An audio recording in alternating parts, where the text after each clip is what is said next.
وقت ہوتا بتاتے کہ وہ صرف حضور غوث اعظم سرکار کے پیشاب مبارک کے کچھ قطرے ایک حکیم نے دیکھ لیے تھے تو اس نے بھی کلمہ پڑھ لیا تھا، اس کے خاندان کے 400 لوگوں نے کلمہ پڑھا۔ پیشاب مبارک کی بات کرتا ہوں حضور غوث پاک کے۔ مطلب یہ آپ مبارک ہوتا ہے۔ پھر سے چلائیے تو شیخ ارشد صاحب، اس طرح کی چیزیں 2-3 بار چلا دیا کریں۔ وقت ہوتا بتاتے کہ وہ صرف حضور غوث اعظم سرکار کے پیشاب مبارک کے کچھ قطرے ایک حکیم نے دیکھ لیے تھے تو اس نے بھی کلمہ پڑھ لیا تھا، اس کے خاندان کے 400 لوگوں نے کلمہ پڑھا۔ پیشاب مبارک کی بات کرتا ہوں غوث پاک کے۔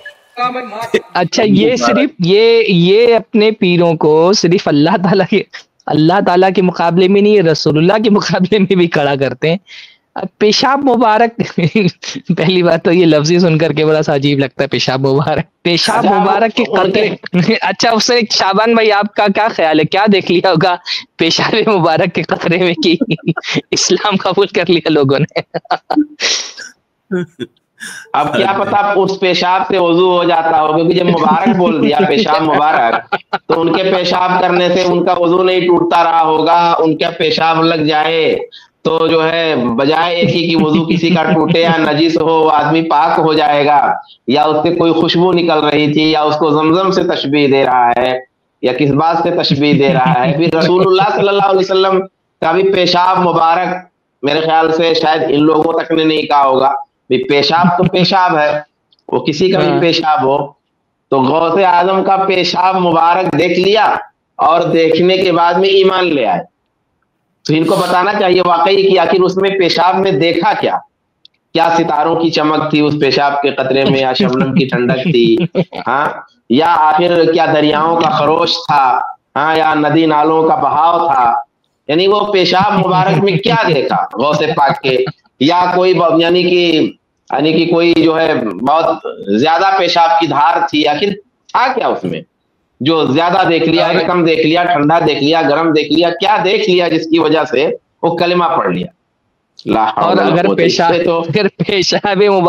پیشاب مبارک اتنا مبارک تھا کہ اس کو دیکھ کر کے لوگ اسلام قبول کر رہے تھے، تو ایسے قطروں کو تو سنبھال کر کے رکھ لینا چاہیے تھا بھائی۔ جب پیشاب کے قطرے دیکھ کر کے لوگ اسلام قبول کر رہے تھے تو پھر تو ایسے پیشاب کو بہت سنبھال کر کے رکھنا چاہیے تھا، اور اس کو تو بلکہ عالمی سطح پر پھیلانا چاہیے تھا، مشرق سے مغرب تک، شمال سے جنوب تک، کہ لوگ پیشاب دیکھ دیکھ کر کے اسلام قبول کرتے ہیں۔ آپ سوچیں یہ لوگ اسلام کے داعی ہیں کہ اسلام کے دشمن ہیں؟ یہ اگر جو اسلام کے دشمن جو لوگ ہیں ان کو اگر یہ کلپس مل جائیں، ہاں، جو آج ارتداد کے راستے پر جا رہے ہیں اور جو بہانہ تلاش کر رہے ہوتے ہیں اسلام کے لیے، اسلام میں کوئی نقص نکالنے کا، یہ کس طرح کی اسلام کی تصویر ہے جو یہ لوگوں کے سامنے پیش کر رہے ہیں؟ یہ سمجھنا چاہیے آج کا دور پرانے لوگوں کے دور کی طرح نہیں رہ گیا۔ پرانے لوگ جاہل تھے، عقیدت کے بہاؤ میں ان کے سامنے جو باتیں کہہ دی جاتی تھی مان لیتے تھے۔ آج کا دور علم و ترقی کا دور ہے، آج کا دور لوگ غور و فکر کرتے ہیں، حتیٰ کہ نصوص تک کے بارے میں سوال کرتے ہیں۔ ایسے نوجوانوں کو اور ایسے جدید ذہن کو آپ ان واقعات کے ذریعے سے متاثر کریں گے؟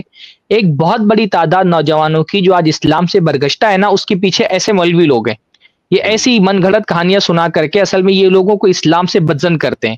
بہت بڑی تعداد میں جو نوجوان ہیں اس کو صحیح غلط، حق باطل، دین اسلام کسی سے کچھ لینا دینا نہیں ہے، اس کے پیچھے یہ وجہ ہے کہ ایسا اسلام جب پیش کیا جائے گا تو اسلام کے پیچھے لوگ بھاگیں گے کہ اسلام سے دور بھاگیں گے لوگ۔ تو یہ جو ہے عجیب سی بات ہے کہ پیشاب کے قطرے دیکھ کر کے، ایسا تو اللہ کے رسول صلی اللہ علیہ وسلم کے ساتھ بھی نہیں ہوا کہ اللہ کے نبی صلی اللہ علیہ وسلم کے پیشاب کے قطرے دیکھ کر کے لوگوں نے اسلام قبول کر لیا ہو۔ تو کیسی خرافاتی ذہن ہے ان لوگوں کا، اور اسلام کی کیسی شریعت توہین بھی ہے، ایک توہین بھی ہے کہ گویا وہ مطلب جو بھی بزرگ تھے وہ ایسی جگہ پیشاب کر رہے تھے کہ ابھی پیشاب کے قطرے نظر آنے کا کیا مطلب ہے کہ یعنی کہ شرمگاہ کے قریب تک نظر پہنچ رہی ہے، گویا شرمگاہ کے قریب تک اگر نظر نہیں پہنچ رہی ہے تو پھر پیشاب کی دھار تو دکھ ہی رہی ہے۔ تو کسی بزرگ کا ایسی جگہ پیشاب کرنا، ابھی اللہ کے رسول کے بارے میں کیا آتا ہے کہ آپ چلے حتی یتوارى عن الناس، اللہ کے رسول صلی اللہ علیہ وسلم جب جاتے تھے قضاء حاجت کے لیے تو لوگوں کی نگاہ سے بالکل چھپ جاتے تھے، پھر آپ قضاء حاجت کرتے تھے۔ یا اللہ کے رسول صلی اللہ علیہ وسلم ایسا کرتے تھے چھوٹی ضرورت پوری کہ بالکل پردے میں ہوتے تھے۔ اب جو بیان کر رہے ہیں جس انداز میں، جب بھائی اتنا مبالغہ کر کے آپ بیان کر رہے ہو تو غور کرنے والے بھی اسی انداز میں غور کریں گے۔ کہ بھائی وہ پیشاب کرتے تھے تو لوگ گویا دیکھ لیتے تھے ان کے پیشاب کی دھار، تو گویا ایک طرح کی بے پردگی ہے. آپ ولی کی بات کر رہے ہیں، یعنی پیشاب کی عظمت اتنی ہے، پیشاب کی عظمت اتنی ہے کہ حکیم اسلام قبول کر لے رہا ہے، اور ادھر سطحیت اتنی ہے کہ پیشاب کی دھار نظر آ رہی ہے.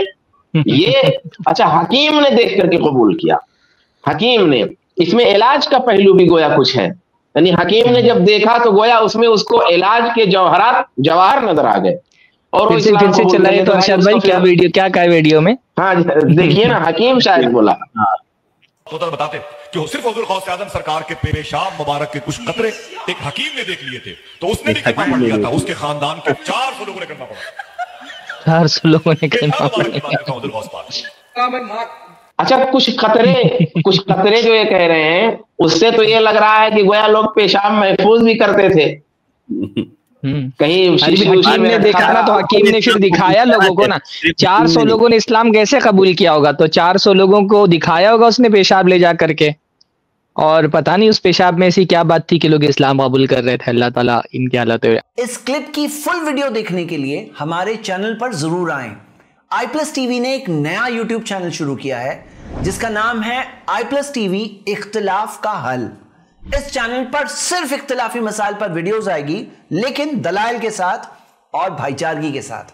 آپ کو میں دعوت دیتا ہوں کہ آپ بھی ہمارے اس چینل کو سبسکرائب کریں، ہماری ویڈیوز کو شیئر کریں، اور نوٹیفیکیشن آئیکن کو آل سلیکٹ کریں تاکہ آپ کو ہماری ویڈیوز کا نوٹیفیکیشن مل سکے.